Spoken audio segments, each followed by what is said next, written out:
Assalamualaikum warahmatullahi wabarakatuh. Salam sejahtera bagi kita semua. Pertama, saya ucapkan selamat kepada anak-anak peserta didik baru di SMK N1 Gedangan. Sekali lagi saya ucapkan selamat pada kalian. Kemudian pada saat ini saya memperkenalkan diri. Saya nama Agus Sulistiono dari Bidang Damkar Kabupaten Malang dengan induk Satuan Polisi Pamong Praja. Kemudian tugas saya atau jabatan saya sebagai Kepala Seksi Pencegahan, Pembinaan, dan Penyuluhan Kebakaran. Baik, maka saat ini saya akan mulai menjelaskan tentang kebakaran. Apakah kebakaran? Kebakaran adalah api yang tidak dikehendaki dan tidak terkendalikan. Artinya apa? Itu adalah suatu kondisi di mana ada api yang tidak dikehendaki, akan tetapi kondisinya kalau itu ada pembiaran, maka terjadilah sesuatu yang membahayakan bagi kita juga bagi masyarakat banyak. Kemudian yang perlu diketahui adalah api itu apa, atau unsur-unsur terjadinya api. Api merupakan suatu reaksi oksidasi yang bersifat eksotermis. Untuk memulai suatu proses terjadinya api harus terdapat 3 unsur. Jadi api itu timbul, api itu muncul karena ada 3 unsur bahan. Yang pertama, bahan atau benda yang mudah terbakar. Apakah bahan itu? Bahan bisa benda padat, bisa benda cair, bisa juga gas. Itu bahan. Kemudian yang kedua, ada oksigen atau udara. Dan yang terakhir ada panas. Maka kalau ketiga unsur ini bersenyawa, api itu akan muncul, api itu akan terjadi. Itulah yang dikatakan ketiga unsur bahan terjadinya api.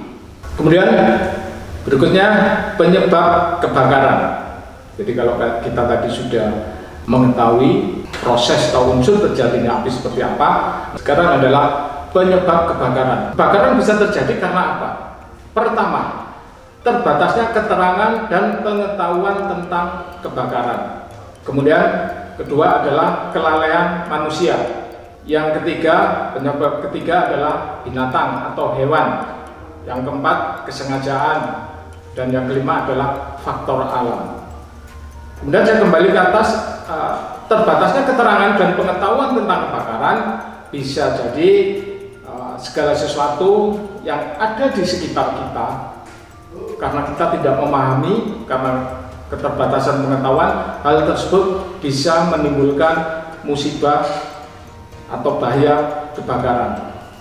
Contoh dari yang pertama, pada saat kita di rumah penggunaan daya listrik yang tanpa berstandar itu juga bisa menimbulkan kebakaran. Jadi bisa saya ambil contoh penggunaan kabel listrik, penggunaan mulai dari stop kontak sama steker, stop kontak yang bertumpuk, semua beban listrik tertuju di sana. Maka dengan sistem seperti itu, teknis seperti itu, maka yang terjadi adalah beban yang berlebihan, dan jika kita peralatan yang kita gunakan tidak berstandar, maka di sana rentan sekali atau timbulnya bahaya kebakaran yang diakibatkan oleh arus listrik. Kemudian yang kedua, kelalaian manusia. Seringkali terjadi adalah pada saat kita menghadapi kondisi ada pemadaman arus listrik, misalnya pada malam hari, biasanya orang selalu menggunakan, pertama ada, kalau masih ada tuh lampu minyak, tapi yang jelas sekarang yang pasti itu adalah penggunaan lilin. Nah, dalam hal ini penggunaan lilin kita harus benar-benar bijaksana menggunakan lilin. Contoh, ada pernah terjadi suatu kondisi pada saat pemadaman, lilin tersebut dinyalakan, kemudian ditempatkan di atas meja kayu. Nah, suatu ketika Karena durasi pemadaman yang mungkin memakan waktu cukup lama, biasanya orang lupa menunggu listrik menyala sambil tiduran. Maka pada saat orang tertidur, lilin tersebut habis, kemudian lilin tersebut akan membakar tempat di mana lilin itu diletakkan. Jadi kalau di meja, maka mejanya pun juga akan terbakar. Jadi lilin membakar meja itu adalah terjadi karena pengetahuan kita atau kelalaian kita terhadap apa yang kita lakukan. Kemudian bagaimana untuk mengantisipasi ini? Pada saat kita memang dihadapkan kondisi harus menggunakan lilin, tempatkan lilin di wadah yang bersifat dari besi yang tidak mudah terbakar. Mungkin kalau masih ada piring, seng atau apa itu bisa untuk mengamankan dari penggunaan lilin. Kemudian dari hewan, apakah hewan juga bisa menyebabkan kejadian kebakaran? Hewan pun juga punya andil di sana. Satu contoh, hewan pengerat khususnya itu sering terjadi adalah dia menggigit kabel instalasi listrik. Maka pada saat ada dua kabel yang berjajar dan digigit bersamaan atau terjadi kerusakan di sana yang posisinya berjajar, maka bisa terjadi adanya hubungan arus pendek listrik. Atau bisa jadi juga pada saat seperti di awal tadi saya sampaikan, penggunaan lilin ditabrak oleh tikus atau kucing, di sana pun juga bisa menjadikan kebakaran. Dan itu pun dari teman-teman pemadam kebakaran sudah pernah menangani kondisi dari hal-hal yang saya sampaikan tadi. Kemudian yang keempat adalah penyebab kebakaran karena kesengajaan. Ya, sengajaan bisa berarti mungkin disengaja dibakar, akan tetapi si pelaku pembakar ada mungkin mengalami gangguan jiwa atau mungkin ada faktor lain, akan tetapi kondisi ini juga pernah terjadi. Kemudian faktor alam adalah biasanya yang banyak terjadi ini adalah di hutan atau di gunung. Suatu contoh, karena benturan batu, karena gesekan kayu yang terlalu lama, timbul panas, maka hutan di pegunungan itu juga sering terjadi kebakaran. Jadi kalau di Malang Raya ini akan selalu terjadi di saat penghujung dari musim kemarau. Jadi itu memang faktor alam, dan kalau memang lokasinya bisa dijangkau, kami dari pemadam kebakaran akan menangani hal tersebut. Dan kalau memang di luar jangkauan, di luar kemampuan, ya sudah, memang kita tinggal lakukan isolasi. Artinya isolasi itu apa? Adalah penyekatan agar kebakaran yang tadi tidak meluas. Kemudian yang perlu diketahui akibat dari kebakaran, yang pertama jelas kerugian harta benda. Kemudian bisa terjadi korban jiwa atau cacat, kerugian atau kehilangan usaha. Kemudian masalah ekonomi sosial. Itu adalah dampak-dampak dari akibat kebakaran. Jelas suatu bangunan terbakar, maka isinya pun juga akan habis. Begitu benda apapun dalam suatu bangunan, bisa mebel, bisa kendaraan, itu bisa terjadi. Kemudian juga bisa menyebabkan korban jiwa atau cacat. Jadi suatu misal, seringkali kita mendengar karena kebakaran, karena yang sedang ada dalam rumah, waktu istirahat, atau mungkin yang lain, maka sampai terjebak dalam api dan tidak bisa menyelamatkan diri, maka akan terjadi korban jiwa tersebut. Kemudian kerugian, kehilangan tempat usaha jelas. Jadi kalau sudah terjadi kebakaran, baik masyarakat biasa ataupun masyarakat pengusaha, itu akan mengalami dampak, dan ekonomi sosial pun juga akan terdampak dari akibat tersebut. Kemudian yang perlu diketahui adalah pada saat terjadi pemadaman, maka kondisi tersebut harus segera kita kuasai. Artinya kalau ada api, ya harus api yang tidak dikehendaki tadi harus kita lakukan pemadaman. Nah, ada beberapa kategori pemadaman. Ya, jadi yang pertama ada pemadaman tradisional. Kenapa dikatakan ada pemadaman tradisional? tradisional adalah pada saat kita melakukan pemadaman ini dengan menggunakan bahan atau apa saja yang ada di sekitar kita, jadi tanpa menggunakan peralatan pencegahan kebakaran atau peralatan penanggulangan kebakaran secara modern. Yang pertama, menggunakan media yang tersedia langsung dari alam. Ini yang tradisional, contoh menggunakan daun pisang, kemudian menggunakan karung yang dibasahi air, kemudian menggunakan pasir atau tanah. Dalam kondisi darurat, bahan-bahan tersebut itu bisa kita manfaatkan sebagai alat pemadam atau alat untuk menanggulangi kebakaran. Jadi walaupun itu tidak direkomendasi untuk selalu melakukan itu, akan tetapi dalam kondisi ada musibah kebakaran, sambil menunggu tim dari petugas pemadam kebakaran untuk datang untuk menanggulangi, maka bahan-bahan tersebut bisa kita pergunakan. Kemudian pemadaman modern menggunakan media atau alat yang dibuat khusus untuk penanganan kebakaran. Contoh, menggunakan APAR. APAR adalah singkatan dari alat pemadam api ringan. Kenapa dikatakan ringan? Karena bersifat portable, bisa dengan mudah untuk dipindah atau diangkat menuju sumber api. Kemudian yang berikutnya menggunakan hidran.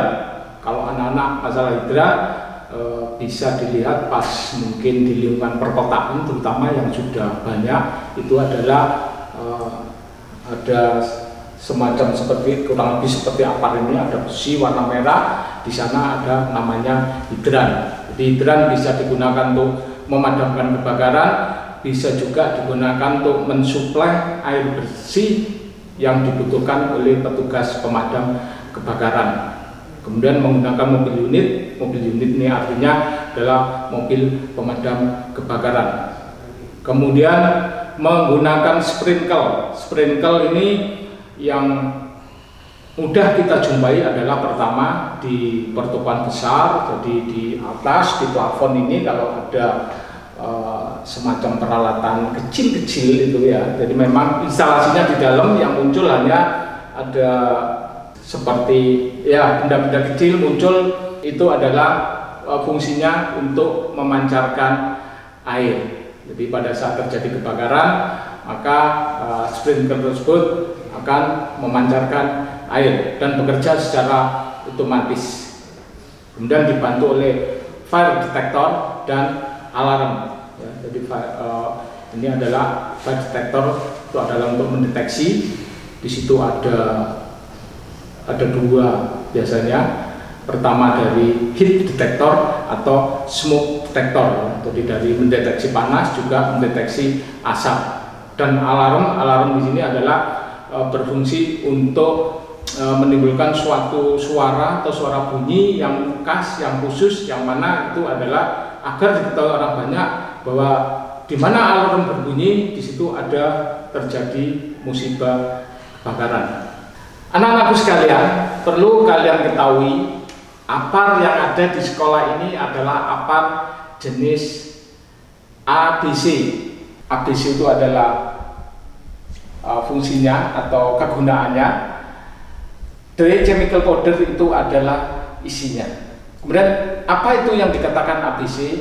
ABC itu adalah api atau api yang timbul. Jadi contoh dari A ya. A itu adalah api yang berasal dari benda padat. Apa itu api yang berasal dari benda padat?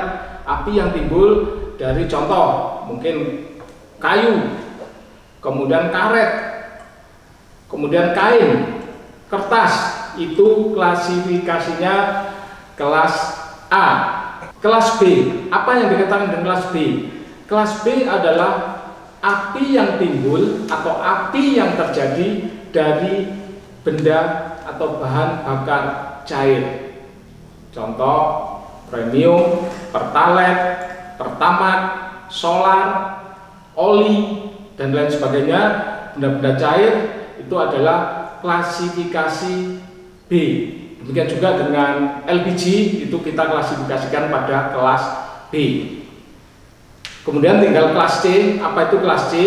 Kelas C adalah kebakaran yang timbul dari arus listrik. Ya, jadi apapun kebakaran itu yang timbul dari arus listrik adalah klasifikasi C. Nah, anak-anakku sekalian SMKN 1 Gedangan, perlu kalian ketahui bahwa klasifikasi ini adalah sangat penting untuk kalian ketahui. Untuk apa? Nah, pada saat terjadi kebakaran, kalian melihat ada kebakaran, jadi jangan langsung di benak kalian tuh ada kebakaran, ada api, saya kasih air, selesai. Saya kasih air, beres. Ya. Jadi itu adalah anggapan yang sangat keliru. Kenapa keliru? Contoh, kelas B, bahan bakar cair atau minyak, jika itu terjadi, mungkin saya ambil contoh, tahu-tahu di rumah pas mungkin menggoreng kerupuk pakai wajan besar, kemudian wajannya kebakar. Nah, kalau itu terjadi, jangan sekali-kali langsung ambil air disiramkan di sana. Jika itu sampai terjadi ada yang melakukan, maka yang terjadi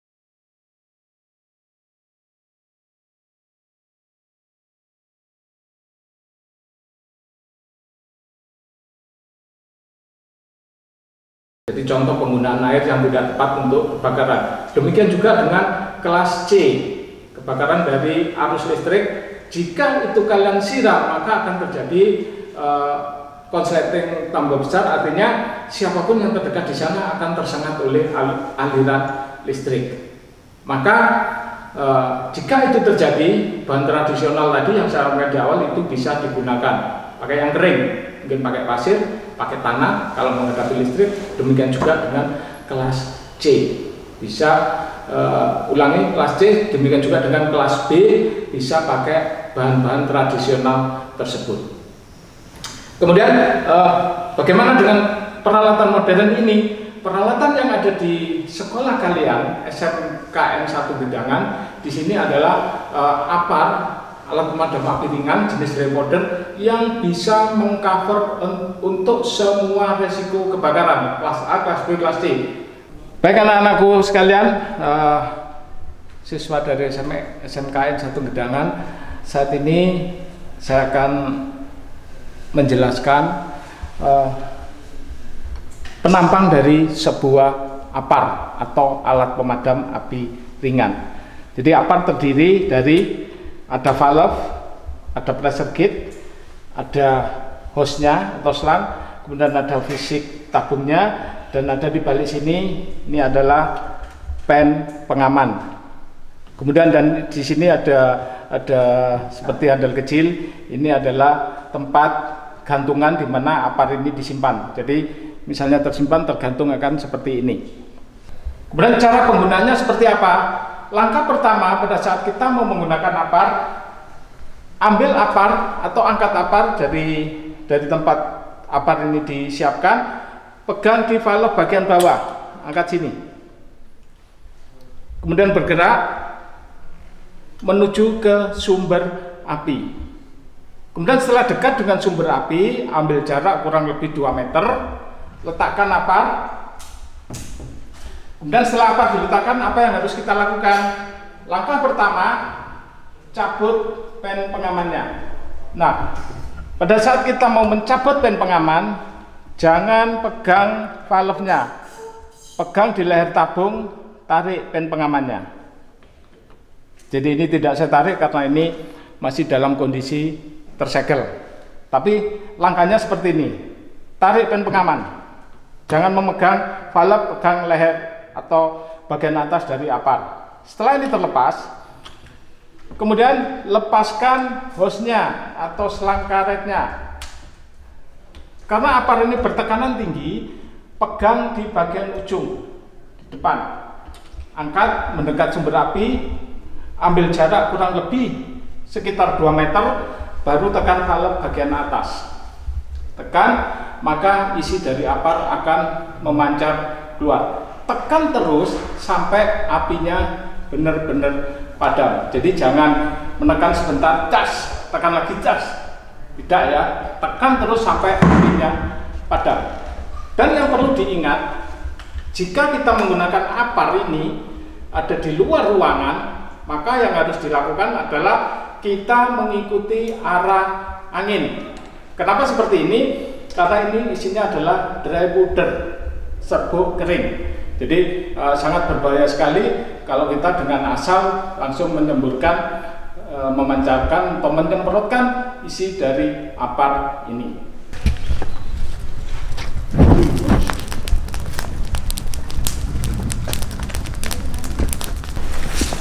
Nah, anak-anak SMKN 1 Gedangan, ini sudah ada api, ada kebakaran. Nah, bagaimana kita memanfaatkan pengaplikasian dari APAR ini? Langkah pertama yang harus dilakukan, ya.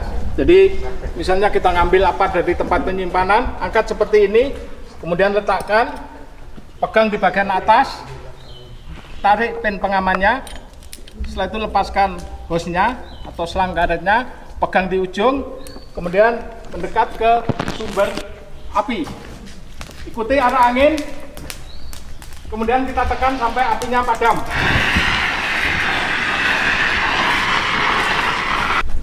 Nah, anak-anak, kalau kita tidak panik, cepat sekali kita akan menguasai sumber api yang tidak kita kehendaki. Jadi itulah cara menggunakan APAR yang baik dan yang benar. Terima kasih. Baiklah anak-anakku sekalian, siswa dari SMKN 1 Gedangan, itu tadi adalah keterangan tentang tata cara penggunaan APAR. Ya. Kemudian yang masih ada satu hal lagi yang perlu kalian perhatikan adalah pada saat ada kondisi darurat kebakaran, apa yang harus kalian lakukan. Nah, berkomunikasi dalam keadaan darurat, yang pertama harus kalian lakukan jika dalam kondisi darurat bahaya kebakaran. Langkah pertama yang harus kalian lakukan adalah berikan tanda bahaya adanya kebakaran. Bagaimana mekanisme atau tata cara memberikan tanda bahaya? Kalian bisa memberikan sesuatu yang menjadi perhatian. Mungkin kalau ada tiang listrik dari besi, itu dipukul-pukul keras-keras, atau mungkin tanda yang lain. Kalau ada seperti kentongan di daerah, itu bisa kalian pukul, namanya kalau orang kuno itu dititir begitu, itu akan menarik perhatian dan itu orang-orang akan tahu apa yang sedang dilakukan. Kemudian dari beberapa orang lakukan tindakan pemadaman ya. Jadi kebakaran jangan ditinggal lari, jangan hanya diteriaki, tapi sebagian lakukan tindakan pemadaman. Hubungi instansi terkait, pertama jelas pemadam kebakaran atau PMK, kemudian PLN karena nanti berkaitan dengan urusan kelistrikan, dan dari pihak kepolisian atau Muswika, bisa Koramil, bisa dari kecamatan untuk pengamanan area. Dan yang terakhir yang tidak kalah pentingnya adalah evakuasi penghuni ke area yang aman, kemudian lakukan pengecekan dan pendataan, dan setelah penghuni atau orang yang sudah dipindahkan, baru barang-barang yang baru diselamatkan atau dipindahkan yang belum terbakar. Apa itu evakuasi? Satu contoh saya buat ilustrasi, misalnya ada suatu bangunan mungkin seperti kelas, jika terjadi kebakaran, kelas A, mungkin di kelas 13, kelas A, apa yang harus dilakukan, dan seterusnya. Kumpulkan atau kelompokkan para yang ada di kelas tersebut di satu tempat. Jadi kelas A tersendiri, mungkin kan misalnya ada kelas B dan seterusnya, ditempatkan sendiri. Jadi pada saat kita berada di evakuasi, jangan kita bergerombol secara keseluruhan, tapi berkelompok sesuai dengan kelas masing-masing, dan di sana dilakukan pendataan untuk mengetahui apakah yang ada di dalam kelas tadi sudah terevakuasi atau sudah berada di tempat aman semuanya. Jika memang ada kurang atau teman saya yang satu ini kok belum kelihatan, maka harus dicari kepastiannya, dan bila perlu langsung laporkan pada petugas yang ada, khususnya petugas pemadam. Baik, itu anak-anak mungkin yang bisa saya sampaikan. Semoga pengetahuan ini juga bermanfaat bagi kalian, baik di lingkungan sekolah maupun di rumah atau kita hidup bertetangga. Terima kasih, saya ucapkan, saya akhiri. Assalamualaikum warahmatullahi wabarakatuh. Ingat, kebakaran dapat dicegah. Terima kasih.